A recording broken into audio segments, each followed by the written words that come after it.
Hi, I'm Miss Shelley, and welcome to my science show. In our episode on changes to matter, we learned that some changes are reversible, meaning they can be undone, while some changes are irreversible, meaning you can't undo them.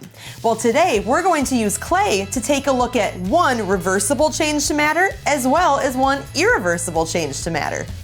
Miss Shelley's Science Show.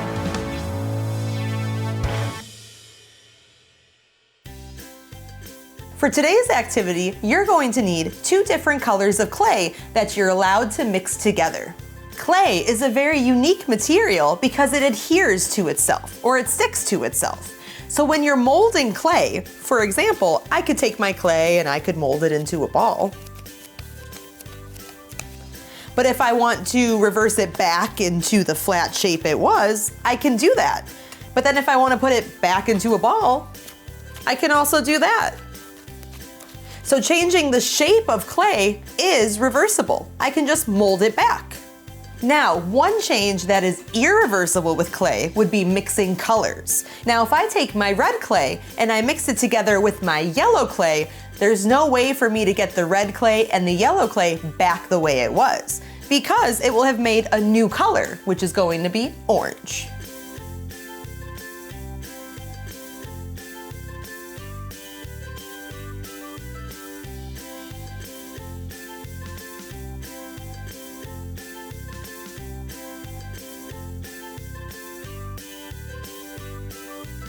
So now you can see that my red clay mixed with my yellow clay made a new color, which is this orange color. I can't take out the red clay and the yellow clay and get it back the way it was, so this change is irreversible.